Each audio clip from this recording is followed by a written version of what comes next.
Hey everyone, my name's Jeff. Welcome back to Jones Works. I get a lot of questions about my tools, so today I'm going to talk about all the tools I have in my shop. I'm going to talk about the things I like and the things I don't like about each one. I hope you guys enjoy this one. Now let's get to the video.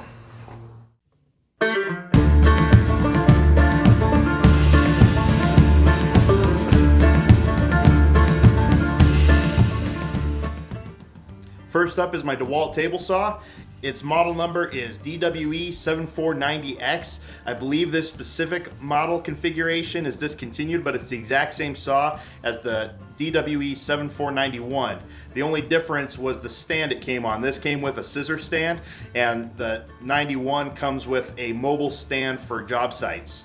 This thing's the heart of my shop, and almost every single project I make goes through this thing. Before this saw, I had one of those rigid R4512s, which is one of those big cabinet saws, and I downsized from that to this because I didn't need so much the width, I needed the depth. The beauty about this specific saw though is it extends out past the tabletop, so I still have a wide rip capacity without sacrificing precious floor space. The 7490 and the 7491 are the biggest saw that DeWalt makes, and this has plenty of rip capacity for anything that I make. If I do have to cut something bigger than this, I usually tend to grab my circular saw anyway, because anything that big, I'm just uncomfortable cutting it on the table saw in the first place. Another feature that the 90 and the 91 have is that this does accept dado stacks. None of the other DeWalt table saws do. It's just those two saws, and there aren't a lot of job site table saws that allow dado stacks. That's mostly a function of cabinet table saws. But this saw and the 91, they both do accept dado stacks. Now the things I like about this saw, the fence. Number one, I love this fence. It's a rack and pinion fence. It's easy to adjust. You use the knob to dial it in. It's got a rip capacity of, I think, 32.5 inches. I'm not 100% sure on that. It's got a material support and a push stick built right in. And then you lock it down with this little lever right there, and it does not move. It's very accurate right out of the box. It's got controls all over it that are toolless. It's got a little lever here so you can remove the riving knife if you need to, and all that stuff. It's great for the angle. It's just got this flip lever that you use. I don't have one of those digital angle finders. Probably should get one eventually. I never really have needed one, so I haven't gotten one yet, but it stops right at 45 and it stops back at 90 degrees, so it's been great. Now, the two things I don't like about this saw is it's got horrid dust collection. I've tried to solve that a number of ways, and I'm still experimenting with that, but it's got horrible dust collection. And then the mechanism for raising and lowering the blade, it's loud and it doesn't feel smooth, although it hasn't had any issues with it, so I'm not sure what that is. I've tried cleaning out the gears and all that stuff, but it's been that way ever since I got it, so not really sure what causes that noise, but it just doesn't feel very smooth. Other than that, it works just fine. I think if I were ever to upgrade to a saw stop, I would still get the job site version because I absolutely love this setup. I recently built the stand that my table saw is on. I made the outfeed side removable so I can have an extra work surface. And I made a flip up top that allows me to handle larger materials. And in the underside of the outfeed table, I built in a router lift, so we're gonna look at that next. Next up are my routers. When I made the table saw stand, I built in this router lift. It's the first one I've ever owned, so I don't have a lot of experience yet, but so far it's been fantastic.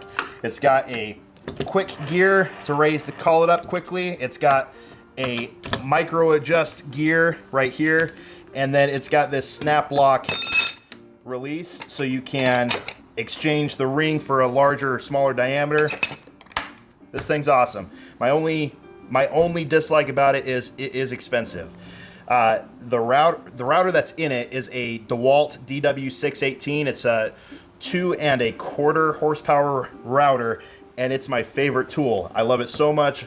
I have two of them because even outside of the router, the lift, it's so easy to adjust. All you have to do is release this, and then you can raise and lower it just by this ring, and it's also got a micro adjust ring right here. This thing is sweet, and my specific router, I got it with a plunge base. I actually don't use it a whole lot, but when you need it, it comes in handy. And then besides that, I also have a DeWalt palm router. I use this probably the most out of all of them just because of how handy it is to use. It's a cordless router, and I'll use it for the rounding over edges or chamfering. This thing's awesome, and it adjusts the same way. You release there, and then you raise and lower it with that. It's got these two little tabs that you release, and then you can adjust the bit easily. I love these routers. I have nothing negative to say about them. For the router table, I love how this thing turned out. I have a fence right down here. Now it goes easily into the T-tracks. I've got a hose on a dowel right here. Oh, whoops. That plugs in just like that. Now I have dust collection above and below, and I've got these ports on the sides for quick connecting either the table saw's dust collection or the router's dust collection. So I love how this whole thing turned out. This is my miter saw. It's the Bosch Glide GCM 12 SD. I think it's an awesome saw, and I have not a whole lot negative to say about it. I picked this thing up with the intention of working it into a miter saw station because of the glide feature that replaces the traditional sliding bars that take up a lot of space. This thing takes up very little room on a workbench. I'm sure most of you have already seen this, so I won't go into too much detail about it. The things I like about this saw is the handle. It's an ambidextrous handle, so quite comfortable from both sides of the saw. And all of the controls for it are right up front right here for switching the angles and all that stuff. The only things I don't like about this saw, it's got pretty weak dust collection. I did make this shroud out of duct tape to improve it, and it has helped a little bit. And then the other thing I don't like is that the throat plate that came with this thing was so big it caused a lot of tear outs, but that was an easy fix. I just made this zero clearance insert out of 1/2-inch plywood, and that was cheap and easy. So overall, awesome saw. On to clamps. For larger glue ups, I use these Bessie K bodies. They work great and apply a lot of pressure. They do tend to stick if you get glue on the gears. I need to clean these off, but otherwise great. And then F-style clamps, I use Bessie's also. I get these around the holidays. They come in a 4-pack at Home Depot, and when you get them in that set, they are pretty cheap, so these are great. My favorite type of clamp are these quick clamps. I have a bunch of these Husky ones, and then I also have started picking up these DeWalt ones. I love these clamps, and when you're in the middle of a project, it's nice to have an extra set of hands. So that's why I have a ton of these, and I have them on either side of my workbench. Moving on from those, this is my workbench. It's based off of Steve Ramsey's BMW, the basic mobile workbench, and it's great. It's simple, easy. I made this a long time ago before I started even making project videos, and I just needed something to get into making projects. So I think I made this in a weekend, and it's worked really well for me. Some of the things I've added that I really like are on the sides. I have added these clamp racks, so they're easily accessible, just like I talked about before. But I also added these bars from Rockler. It allows me to keep tape measures all over the shop, and I have these on all of my work tables. I also added these pouches. Traditionally, you put them on your belt, but I don't like to carry a whole lot while I'm working, so I just put them on all of my workbenches, and this way I can keep pens and utility knives and anything I grab all the time and tend to lose. I keep them on all my work surfaces like this, and I really like how that's worked out. I do really like this thing, and it works great for a small shop, but I do plan on making a new workbench at some point, maybe sometime this year or early next year. Since I've had it, I've just been jotting down ideas I like, things I don't like, and want to just come up with my own workbench from scratch. So at some point, I'm going to work that in. This is my newest tool. It's actually one of the rare times that I have bought a tool brand new. I don't know if you've been a long time watcher of the channel or not, but this is my 4th planer.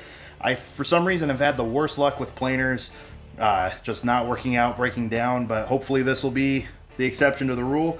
I haven't used it a whole lot yet. As you can tell, it still looks very new, but so far I'm really liking this one, and hopefully it works out. These are my two Craigslist gems. This is a rigid oscillating sander, and I got this thing off of Craigslist for 50 bucks. Awesome deal, and it works just fine. The things I like about it, I mean, it works great. I love it for getting inside edges and things like that. The one thing I don't like about this thing is that for some reason, this screw that allows you to take the spindles off, it gets stuck all the time, and I have to use pliers to get the thing loose. But for 50 bucks, I'll survive. Then I have this Ryobi drill press. It's okay, it works, but I got this thing off of Craigslist for 25 bucks. I don't know why they were selling it for so cheap, but it's awesome. For the price, 25 bucks, I'll take it. It works just fine for my needs, and I actually don't use a drill press a whole lot anyway, but it's nothing special. All the bases on these tools are mobile tool stands from Rockler. Normally, I don't like to buy these types of stands just because they tend to be expensive, but several years ago, I want to say it was probably 5 to 7 years ago, these were discounted at half off, so I picked several of them up, and that's the only reason I have them. Otherwise, save your money. It's better just to buy a bunch of 2x4s and make your own.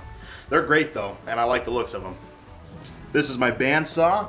It's a Grizzly. I don't know what the model number is, but it's long been discontinued. This thing works great for what it is, and this was a Facebook Marketplace deal that I got for 75 bucks. So for that price, I can't complain. The one thing I don't like about it, and it's not the fault of the saw, it's, you know, just because it's old and has been used, but this fence sucks. So eventually I would like to replace it, but it is what it is. Above any tool in the shop, I think if I were to upgrade anything, if I had just unlimited funds, this is the one tool I would replace. I would love to get a nice big, you know, Laguna or something like that. Even before I would buy a saw stop, I would replace this bandsaw. It works, it's in rough shape, but for 75 bucks, it works for my needs. This is probably the tool I get asked about the most, and it's my pocket hole jig. This is the Porter Cable Quick Jig, and I thought I'd give you a quick rundown of how it works. The beauty of this machine is that it adjusts to different thicknesses of material really quickly. So here I've got thin stock. You lock down your lever, and then with the knob, you press it down against the material and lock it into place. Now it's set. If you've made your holes and need to switch the piece, release the lever, swap your piece around, do whatever you need to do, lock it back into place, and it's still set. If you need to switch thicknesses of material, you release the knob and put your new stock in with the knob, lock it down into place, and same thing. Drill your holes, release the lever, move your piece around, do whatever you need to do, and lock it back into place. It's that easy. The drill bit, it's got this area over here that you put the drill bit in, and it allows you to set the depth of your depth collar. Once that's locked into place, you don't have to adjust it again because all the height adjustments are made within the jig itself. This thing is awesome. It's got an all metal body, so it's extremely durable. I have nothing negative to say about this thing. I love it a lot. It's got dust collection in the back. I think this thing is discontinued at this point, which is, I think, a real shame because it is, in my opinion, the best pocket hole machine out there. And I think the reason it was discontinued is because it was on the higher end. It was a very expensive unit, but it just works. It's an awesome machine. So I guess if I have anything negative to say about it, it was expensive. I got it on an awesome deal on some website, can't even remember where, but awesome pocket hole jig. For cordless power tools, I use DeWalt. I have nothing against other brands, but I personally think if you're going to invest in a battery system, you might as well just buy tools for that battery system so they're all interchangeable. I'm sure Milwaukee, Makita, and all the other ones work just fine. Before I had DeWalt, I actually had Ryobi tools, and they worked just fine. But at one point, my garage got broken into, and most of them got stolen. So once I got the insurance money for those, I just decided to upgrade, and I am really happy that I did. Again, nothing against Ryobi, they work just fine, but there's a lot of awesome conveniences built into these contractor tools that I have fallen in love with. So I thought I'd go over a couple of my favorites. As you guys already know, I love DeWalt routers. Easily adjustable with this ring. These tabs allow you to remove the base, slides right back on, snaps in. This thing is so convenient with it being battery powered. I love this thing. The circular saw, this is such a small thing and it probably seems pretty insignificant, but it's the convenience of it that I absolutely love. This lever right here, just release, and then the base is adjustable. It's so small, but I love how convenient and easy that is to use. And then this is a tool I used to never use because the last one I had with the Ryobi, it was just a pain to change out the blades. This thing, all I have to do is press that down and the blade is exchangeable. This is a oscillating multi-tool and I absolutely love this thing, and now I grab it all the time.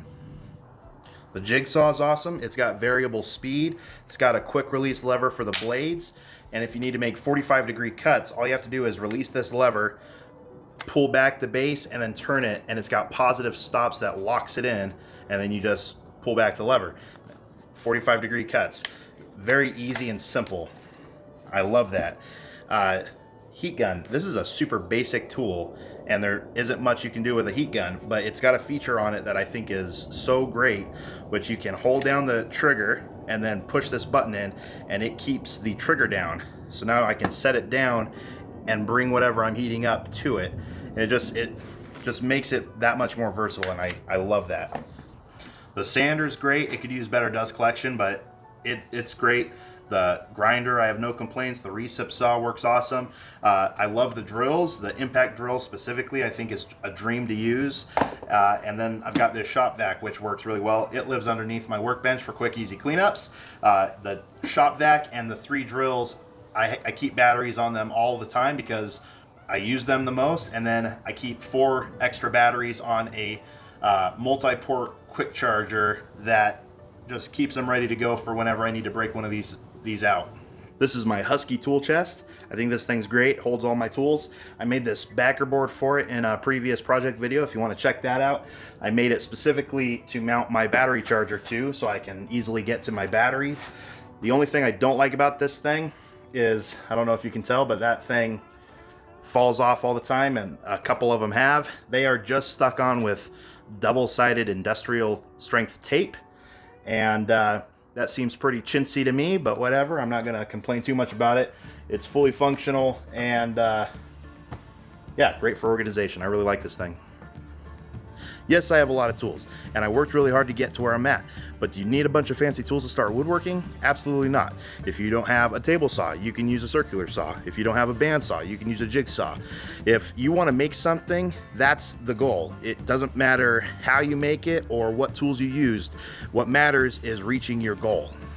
Woodworking is one of those hobbies that as we improve our techniques and learn new skills, we can start to make things in order to sell, and then the hobby can pay for itself. I have a lot of tools that I got for dirt cheap that work just fine, and I've made a lot of cool stuff with them. And as I make things in order to sell, I can upgrade these tools if or when I need to.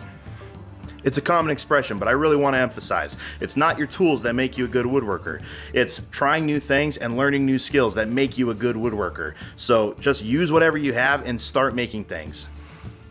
Those were my tools. I tried to give you guys an honest opinion about them.